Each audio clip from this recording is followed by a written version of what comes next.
Bienvenue pour cette analyse des actus foot qui font parler. On a pioché dans la presse sportive récente. Aujourd'hui, deux dossiers brûlants. D'abord, la situation explosive entre Marc-André Ter Stegen et le FC Barcelone.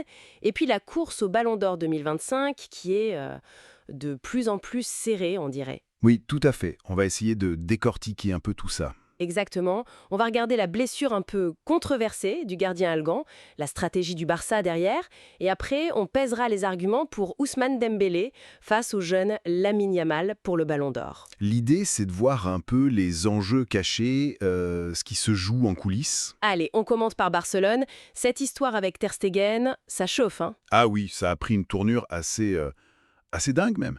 Faut se rappeler, tout commence avec sa blessure la saison dernière. Chesney, son remplaçant, a été très bon. Vraiment très bon. Au point que le club pensait peut-être continuer avec lui, c'est ça? Voilà.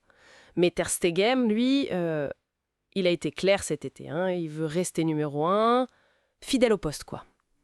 Ok, mais ça complique les plans du Barça, qui voulait peut-être lancer le jeune Joan Garcia. Exactement. Et là, patatras, nouvelle blessure pour Ter Stegen, 3 mois d'absence annoncés. Et c'est là que ça devient bizarre. Certaines sources parlent même de soupçons de simulation. Enfin, que le club aurait soupçonné. Pour pousser dehors. C'est dire l'attention, oui. Et cette blessure, ça crée un vrai casse-tête pour le Barça. À cause des règlements. Impossible d'inscrire Garcia en Liga si Ter Stegen est sur la liste des joueurs actifs. Ah d'accord.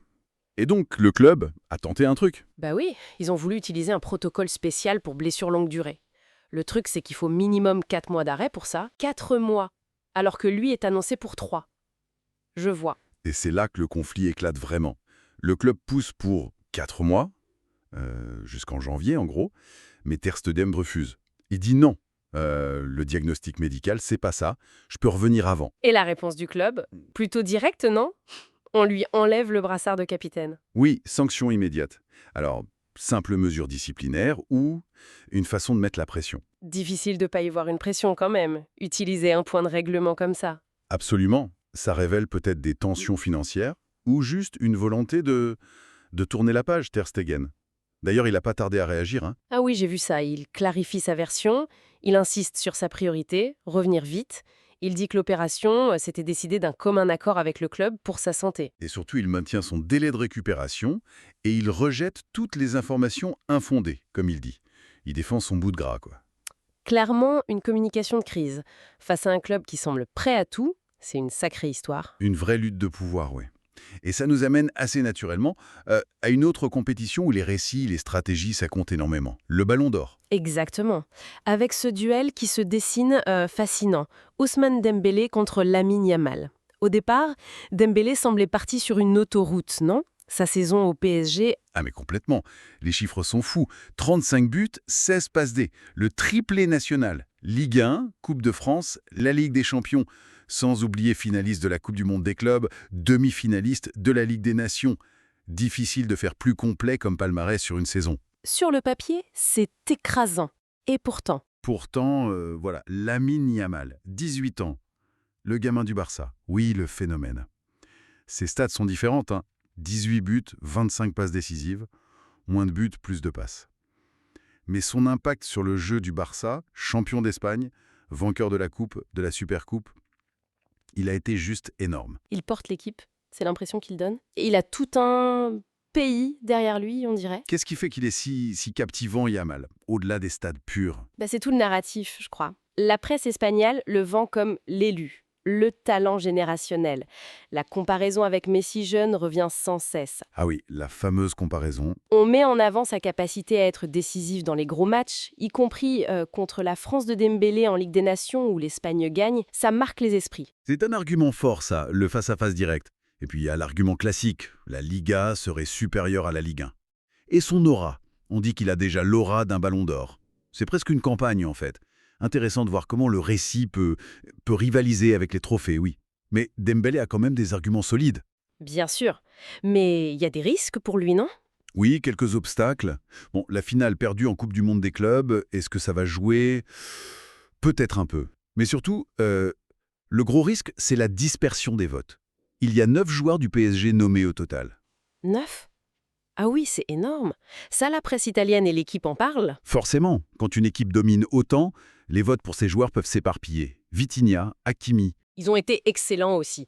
Ça pourrait coûter cher à Dembélé, alors que Yamal, lui, à part peut-être Rafinha, il incarne vraiment le succès du Barça cette saison. C'est un point clé ça. La figure unique contre le collectif dominant. Le verdict approche de toute façon. 22 septembre, c'est ça? C'est ça. On saura bientôt qui l'emporte entre la puissance statistique de Dembélé et le phénomène Yamal porté par le récit. Donc d'un côté, on a les chiffres, les trophées, le collectif PSG avec Dembélé. De l'autre, l'explosion individuelle, le talent pur, le récit médiatique autour de Yamal. Alors, si on prend un peu de hauteur sur ces deux histoires, qu'est-ce qu'on retient au fond? D'un côté, on voit la lutte d'un joueur star, Ter Stegen, qui se bat pour sa place, pour sa réputation même. Face aux décisions, parfois froides d'un club, Oui, face aux impératifs sportifs, peut-être financiers aussi, du club. et de l'autre côté, cette course au ballon d'or, où la logique des chiffres, des titres, elle se heurte à la force d'une histoire, d'un récit construit autour d'un jeune prodige. Avec en plus cette dimension un peu politique des votes qui peut tout changer. C'est tout à fait ça. Ces situations, elles montrent bien la complexité du foot aujourd'hui, non? Comment les carrières, les stratégies des clubs, la pression des médias, la course aux récompenses, tout ça s'en mêle en permanence. C'est un jeu d'influence constant. Tout à fait. Et ça pose une question pour finir, je trouve. Au-delà de savoir qui va gagner le Ballon d'Or ou comment finira l'histoire Ter Stegen-Barça, on pourrait se demander comment ces épisodes sont en train de, peut-être, redéfinir l'équilibre des pouvoirs entre les joueurs stars, les clubs qui sont des institutions puissantes, et puis ce poids grandissant du récit médiatique qui façonne notre perception. Excellente question. Ça montre que le foot, c'est jamais juste le terrain. Il y a tellement de choses qui se jouent autour. Voilà, de quoi continuer à y réfléchir.